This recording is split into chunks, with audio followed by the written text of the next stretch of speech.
Welcome to this chess video, everyone. I was recently googling chess things, and I came across Clueless chess. And my first thought was, is this a new variant I haven't heard of or something? So of course I investigated, and to my surprise, it wasn't a chess term like I thought. It was people actually playing chess without a plan and kind of shuffling their pieces. Why is this a Google trending term? People must have been searching this up. We need a video to give them a better version of how to play. Now, I don't want this to be too simple and just say, oh, opening principles, don't hang pieces. Yeah, this is not the channel for that. We go in depth. So I'm going to go over a game of mine, and then we're going to go over a Grandmaster game, and we'll see how in both cases, they're actually playing really simple chess. And by simple, of course, I mean patterns that we know, and very common ideas. Chess is very complicated. Alright, so let's start with my game. I started with d4, and they played the Dutch defense, which is solid, but a little bit less common. Kind of in the back of my mind, I kind of want to refute this, but with the mainline opening, you really can't do that. I play c4, they play knight f6, all this is theory, and I just simply fianchetto. They do the same, and this is all pretty simple. Why we're fianchettoing, of course, this can be a little bit more advanced. You would have to know your openings, but once we get out of opening theory, it should be pretty straightforward, as we'll soon see. Bishop g5 is just a common developing move. They develop the knight, and all of our moves so far have been really straightforward. Control the center, develop pieces, try and get castled early. All three of these things we've seen from both sides so far. Even their very first move, f5, which is a little questionable to weaken their king, does help them support the center. So as far as I'm concerned, we're playing pretty well so far. My next move is castling, and they play knight e4, again placing a piece in the center. Now here comes the first inaccuracy of the game. I drop back with bishop to e3 to try and support this pawn and save my attack bishop. Now I just want to go back and show what would have been a really simple move. And actually the simple move is better than my move. The simple one I'm sure a lot of people thought of is just capture their knight. They capture back, and then knight to d2, and this pawn is actually under a lot of attack. But I didn't because I thought this pawn was falling, but what I missed was that knight captures e4, and material is actually equal. So sometimes simple is better. But let's continue back to the game. Not every move is going to be super simple. So this is the position that I had. They chose to trade knights. I capture back. Again, fighting for the center. And although it was playable to leave that pawn there, I chose to advance it and kick this knight. What I was really planning was knight to a5 and then c5. And if they take, that would allow me bishop captures c5. And I thought I would be doing pretty well here. So if we go back, they did not play knight to a5. Instead, they played the knight back to e7. And generally speaking, it's good when the opponent's pieces are moving backwards and our pieces are moving forward. Speaking of forward, I chose bishop to g5 here, trying to relieve this pawn a little bit and also bring my pieces forward.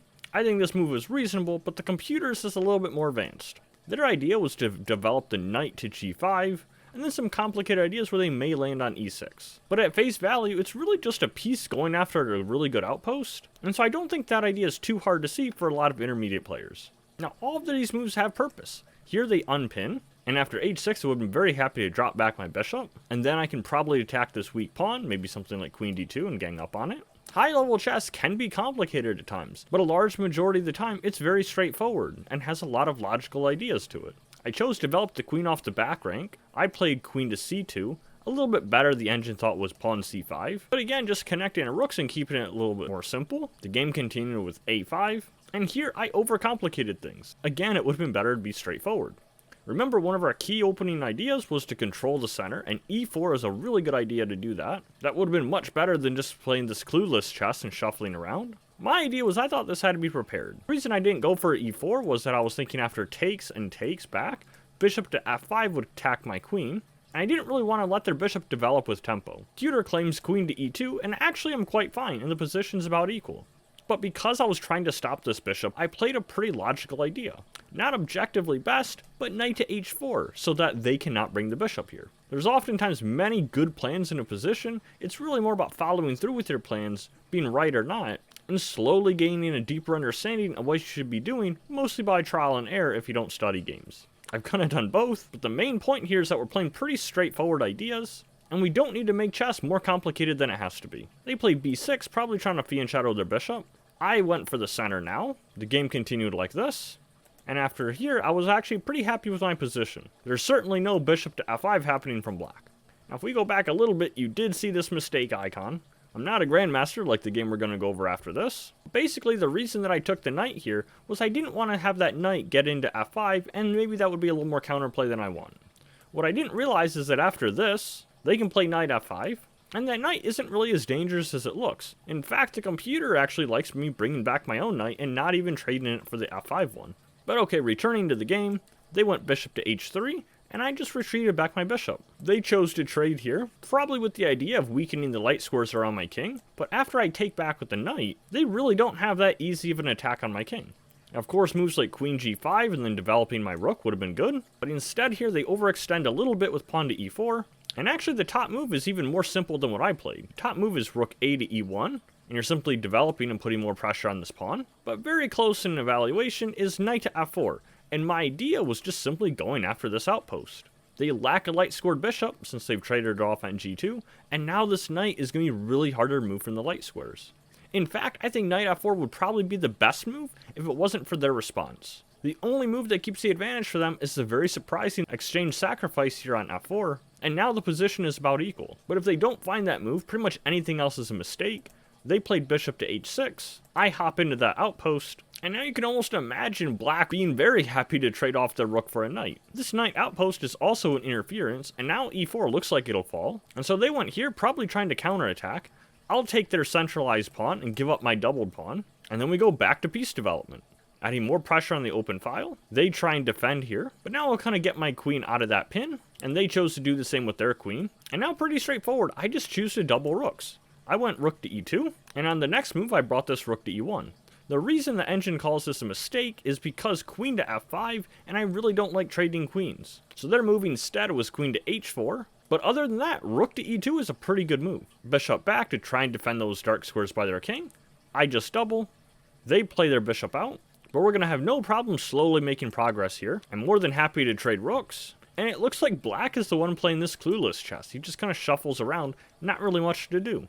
The engine idea was play pawn c6 and try and create counterplay on the c file. Maybe something like this and then swinging the rook over. But even here, white is already much better.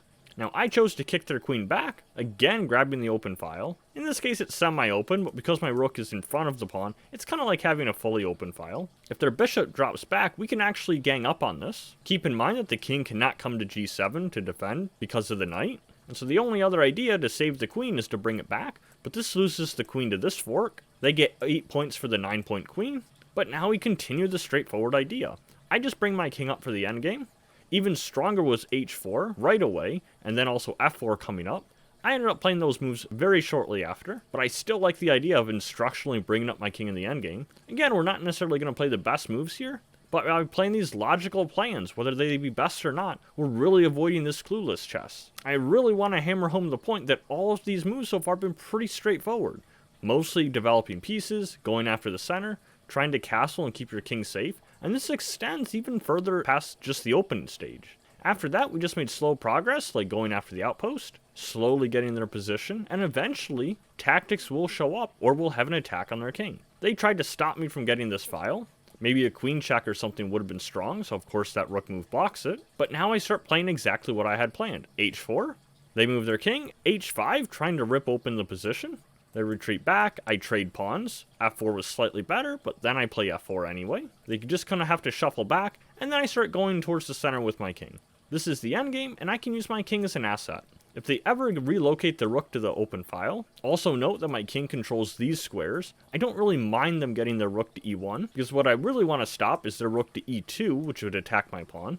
We play a few more shuffling moves here, but all of them with a purpose. They come back to e1, which is what we just discussed. And now, similar to what we did with h4, we push f5. h4 to h5 was the idea to attack their king, and we do the exact same with the f-pawn. They try and keep the position closed, and then after I find queen to h5, they resigned. It's worth noting that they really don't have any checks. I kept it straightforward and simple because this is a dark squared bishop, so I kept my king in a light square. That way I just never have to worry about any attacks. And notice, this check, I would just take it. And this check, I have the queen guarding that square. So a little bit of planning ahead, sometimes you can really make good progress. Now the reason this is resignable is they're probably going to have to bring their king back, either now or after this check, and then they're going to lose the bishop, probably this pawn, and resignation here is definitely justifiable. But now let's get to a Grandmaster game a little bit higher than my level, and by little, I mean many hundreds of rating points. I remember seeing this game a few months ago, very shortly after it happened, and this game really left an impression on me. Nepo was one of the best attackers in the world, but he's playing this very simple chess that really resembled Paul Morphy's games in my opinion. the complete opposite of Clueless chess, it works at my level, and it works at their level just as well. Now this is from the World Rapid Championship, so there were a few inaccuracies and mistakes here and there, but you really can't fault them considering the fact that Nepo still played with 95% accuracy here. Now let's not hype up the game too much, let's just start and you'll see exactly why I enjoyed it so much. E4 is played. Here there's the Scandinavian defense, which is a lot less common, but also a solid opening. It actually kind of reminds me of the Dutch defense, as far as popularity goes. We have E captures d5, queen captures back, knight c3, again attacking a central square. The queen just so happens to be on it, and we gain a tempo, but really is about controlling the center and developing a piece in the process. They bring their queen back, grabbing the center. It's okay to have the center occupied, but really we're looking at the squares you control, in this case the central e5 square. Knight f6, developing move, Nepo develops, and again all this is straightforward. There's really no excuse to be shuffling pieces cluelessly. If you really don't know what to do in a position, try and improve your pieces. Try and look for a way to attack. Or if you're really unsure, create a chess.com forum thread about that position, and you're bound to get some good analysis if you put in the effort making that forum, and ask in a polite and professional way. Now the game continued g6, obviously intending a fianchetto. Nepo develops a piece, we have the fianchetto, and now queen d2, and we see the very straightforward idea. He's intending with this develop move, and then going to castle. The rook will be developed, and he's playing really harmoniously. Black castles, which is of course really good, and now the idea is just simply keep going and attack. Bishop to h6, trying to trade off the dark squared bishop, and leave black's king with some weak dark squares here. Also worth noting that castling queenside was even a little bit better. According to Stockfish, we have a developing move, which I really can't fault them for. This looks pretty normal. Apparently the engine's top move was queen d6. Not really sure the idea behind that. It might be just to get the rook behind the queen. But these title players obviously know a lot that I don't, because they ended up finding queen d6 very shortly after this. We have the trade on g7. Knight e5, again attacking in the center. It's good to occupy this piece moving forward, and you're also gaining time on this bishop. But now he plays this queen d6, and we could actually be a little bit annoying here and try and attack the queen with knight to c4. But I really like Nepo's choice instead. Pawn to f3 is very straightforward. We just attack with the threat, and once the bishop is provoked back, that was the best square by the way, then he's going in for the attack. Pawn to h4, and similar to my game, he's trying to rip open the position by their king. Now although slightly more advanced, I want to break down this bishop e6 move, and show it's actually pretty straightforward. It might look strange to want to block your pawn like this, but let's just look at what the bishop is doing here. It is controlling a central square. Again, it is about the same opening principles. Of course, we're in the opening stage of the game, but controlling the center is important really throughout the entire game. And this bishop is a good move that helps do that. The only drawback is that it blocks this pawn from advancing. And ideally, we would like to have this pawn advance, especially up to e5. But a good pattern to learn here is that whenever you have a fianchetto structure like this, we want to look at what squares are weak. Because this case we have pawns on light squares, which I've highlighted in red, it means that these squares I just put in blue are the weak squares. And so this pawn here is actually controlling one of those squares. So the reason this pawn doesn't want to advance is because it wants to control f6. So because of the pawn structure, this pawn was actually never intended to advance. It's more important guarding this square. Okay, now after h4, of course h5 is threatened. According to the engine, the third best move was h5, and that's what was chosen. The very top move is actually this, contesting the knight. Again, fighting for the center. But I don't want to dwell too deeply on a few semi-pawns here. Let's just take a moment to really enjoy the simplicity of Nepo's attacking style here. Castling queenside, very intuitive. And then a6, they're obviously intending b5, trying to go pawn storm, but this is a little hopeful here because that is such a slow idea, and white is already much further advanced. It's going to be g4, rip open the position, and it's really go, go, go. We have opposite sides castling here, and in those situations, you often just want to open up lines as quick as possible and get to their king. We don't even mind sacrificing a little bit of material. If it's a pawn or two, but it means getting to their open king, it really doesn't matter because checkmate is going to end the game. It doesn't matter if you're up a gazillion points if your king is caught in a mating net. So as mentioned, g4, we have a developing move. And then I think this is probably the hardest move to find in the game, and this is a pattern that I'm familiar with. So if you discount that, Nepo is playing really simple pretty much the entire game.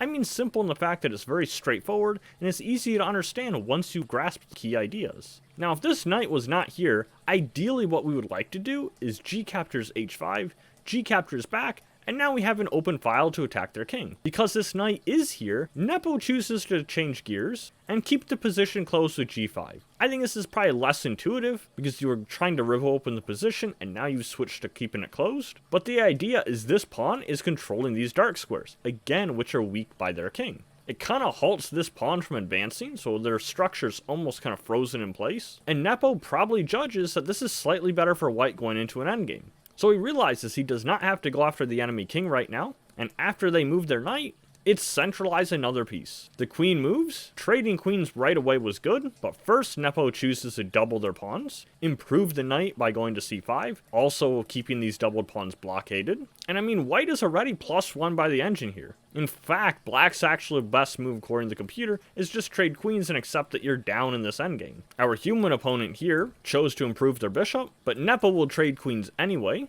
and after c3 this knight is actually in trouble. It's important to note if this knight goes back, you're actually going to drop the a pawn. And so he went after this pawn with check, but after king d2, this knight is actually trapped. We can see it doesn't have any safe squares to go to, and rook a1 is coming to win the knight. The rest is really just about collecting that knight and then slowly converting the endgame. We have trying to get the half open file, keeping that file closed as this is defended by the knight. It's important to note really how good this c5 knight is. The a2 knight is not getting out anytime soon, and without having to worry about that, there is no dark squared bishop on the board for black, and so they have no way of really contesting this c5 knight. We have this move, going after the knight. They go here because might as well double white's pawns, but it's not going to be enough. Slowly making progress here, just winning material, probably intending to go here to g3 where the king will be much safer. Again on the dark square because they have a light square bishop, just trying to simplify the game so you don't have to look for tactics. They try and come in, we come up exactly as called for. They're trying to annoy with checks back here, but then king f4. So we have this move, probably trying to double rooks and then attack f3. But Nepo is up just too much material in this endgame, more than happy to get pieces off the board, now tacking with the king in the center. This is an endgame, and just like my game where I was trying to get my king up towards the center, our king safe enough from checkmate is really a valuable attacking piece. They have to bring the rook back, and after rook to f1, this is where resignation happened. There's just no way of defending the f7 pawn, there's no meaningful checks that black can give, and the really cruel computer calls this mate in 7. I'm not going to play out all the spite checks and things like that, but this is going to be unstoppable, and then you're going to have the ladder checkmate coming up in several moves. So I hope this video is instructional for everyone, and really good to show that coming up with a plan in chess does not have to be a really difficult task. That can really be the enjoyment of the game itself. Thanks for stopping by everyone, I'll see you in the next chess video.